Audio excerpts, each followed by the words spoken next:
Welcome to Facts TV News, where everything is true. Police money pull up, cops allegedly collecting big bucks from illegal party promoters.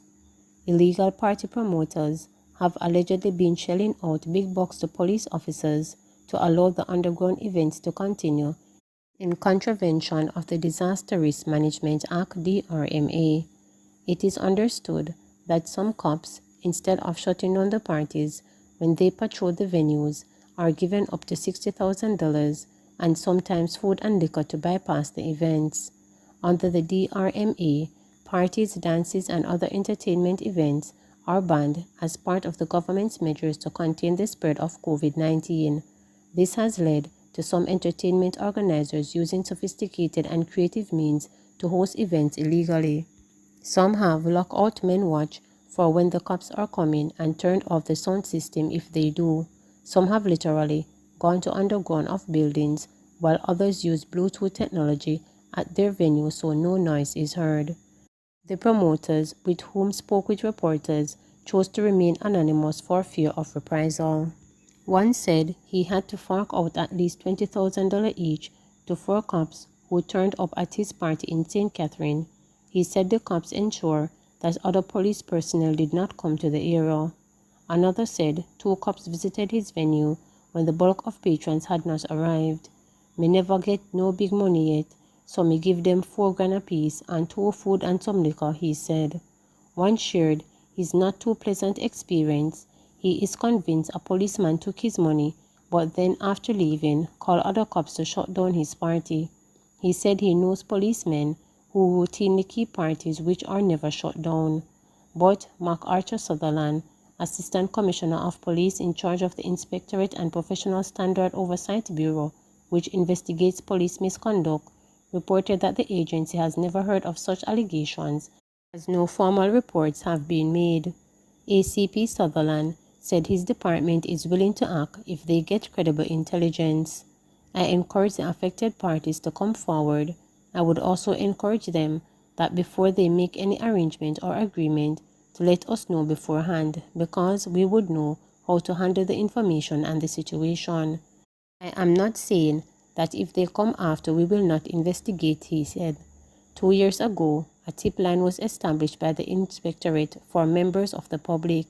The tip line was to report police misconduct and accept intelligence that would warrant an investigation. Up to Friday, the tip line was still working. ACP Sutherland said there are several things a promoter can do when solicited.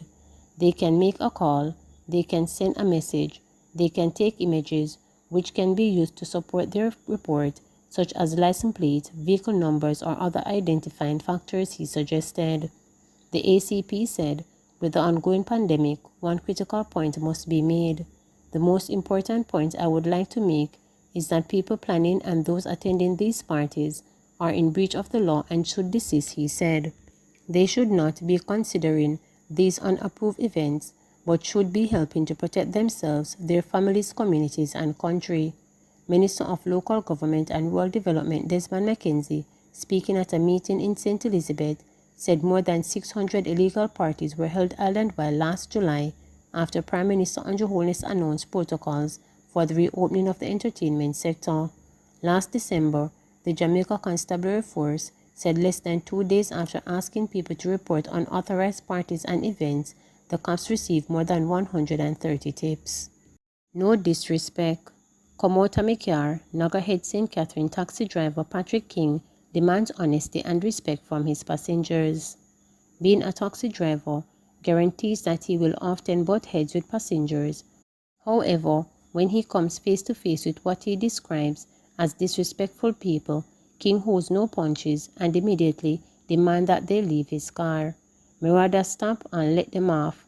Me go anywhere further because at the end of the day, me probably carry them and them destination and them no want pay. So before me go further with them out," King reported. According to King, he often finds himself having disputes pertaining to taxi fare when passengers try to shortchange him. King, who has been a taxi driver for 13 years, said he recently had to tell a woman to leave his vehicle before they arrived at her destination because she was arguing about the recent fare increase which he said is out of his control. The other day, me pick up a lady and she argue about the fare, and I know me raise it, and know me name Transport Authority. I didn't increase the fare, me get a list to work with and I hit me a work with. She a go complain and complain, but all she have to tell me say is that our fare short, and we can reach one local understanding. But she said $100 she have, and a that she a pay. Me say, come out and make your right here so. Me nah go no further with you, said King. He said the lady was clearly not expecting him to react that way, but she quickly exited the vehicle. Encountering these types of people is a regular occurrence when operating a taxi, King noted. As he added, this makes the inherently challenging job even more difficult. A long time me I deal with them something here. From you a give me problem, you have to come out. You can't stay in a me car. According to King, he finds the male passengers tend to double paying the correct fare more than female passengers. Them come and just shove or push something in your hand and say, driver, this me have And me say, you mad? But at mostly, men do these things. The woman them now do them thing there. The woman them rather come and say, driver, me shan't fear rather than them just come and sit down and not tell you nothing, declared King. Trade unions firm on vaccinations but against mandatory jab. The island's trade unions have thrown their support behind the government's national vaccination program but has called out employers whom they say are dismissing workers and insisting on mandatory vaccination, which they are strongly against at this time. Yesterday, Helen Davis White, president of the Jamaica Confederation of Trade Unions, JCTU, and General Secretary of the Jamaica Association of Local Government Offices, told a press conference at the Jamaica Pegasus Hotel in St. Andrew, hosted by the Health Ministry, that trade union leaders were fully behind the thrust to vaccinate but not the efforts to terminate. We wish to also make it clear that the JCTU does not support mandatory vaccinations at this time and is concerned about the apparent trend towards mandatory vaccination by some employers, she said. She said the JCTU, however, has noted with concern the increasing number of deaths and hospitalizations arising from what has been termed the third wave of the novel corona cases in Jamaica and the deleterious effort on workers due to unemployment and underemployment brought about by business closure, curfews, and lockdowns. We accept that vaccines are an important part of the measures to contain the spread of the virus and to limit hospitalizations.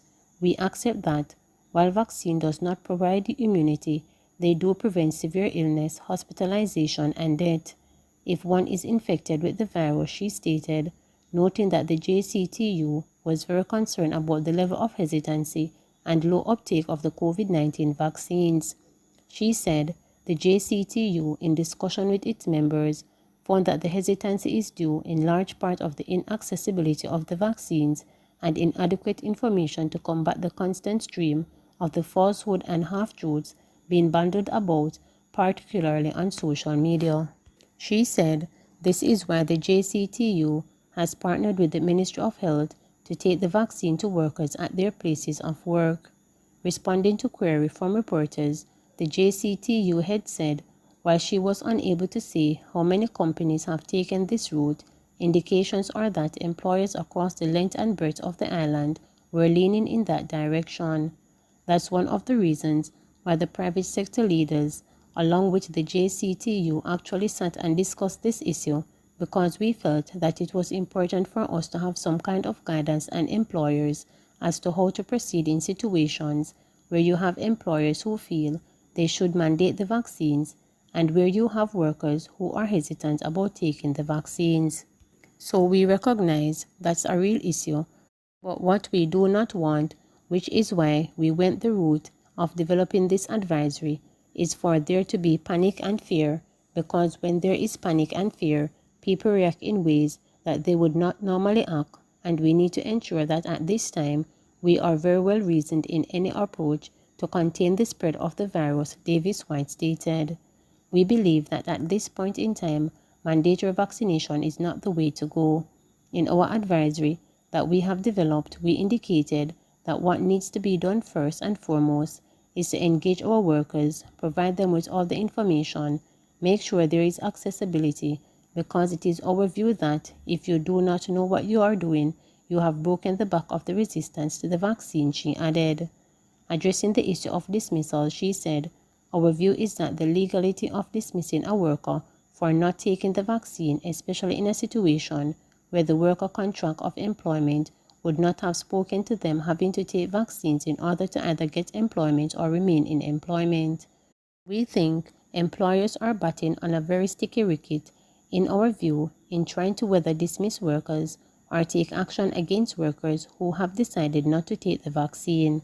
Cavan Gale, president of the General of the Bustamante Industrial Trade Union BITU and executive member of the JCTU, commenting on the issue said, "We are very cautious about mandating, and we want to have seen some effort made by some employers to complement that mandatory with threats. We caution against it against the background that the state has not mandated it, and it is the state that really controls the provision of the vaccine. And so we find it very difficult where employers would be seeking to mandate when they have no control over accessibility of the vaccine. So you can't mandate and you can't provide, and so we have urged employers, there is no need at this time to be coercing your employees. It would be best to encourage and support the education and enhance rather than seeking to apply a mandate when you have no control over provision," he pointed out. Gale noted further that the consequences of such mandates would have the effect of causing numerous disputes, clogging up of the Ministry of Labour and the Industry Dispute Tribunal, which is already overburdened. At the same time, St. Patrice Ennis, Vice President of the JCTU and General Secretary of the Union of Technical, Administrative and Supervisory Personnel, said any such mandate and dismissals would not stand up to scrutiny before the island's court. "The truth is that there is a process for dismissing a worker, and that process is laid out in our Labor Relations Code. Nothing has changed where those are concerned. Moreover, the efforts now to dismiss a worker because of not taking a vaccine invite questions about constitutionality, human rights, and about our labor laws," he argued. "We would agree that these areas have not been tested in our court system, but we believe we stand on good grounds as dismissing a worker at this time for not taking a vaccine would be in the concert with our labor practices and laws," he added.